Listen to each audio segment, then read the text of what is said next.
In front of me is Honor 600 Lite 5G, and today I would like to show you how you can add photos to text message.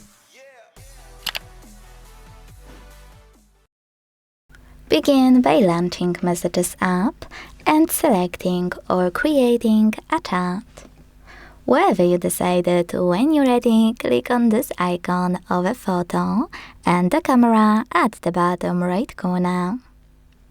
Now, to take a photo and add it instantly, use camera section at the top. After you will snap a picture, it will be automatically attached. So all you need is to send it.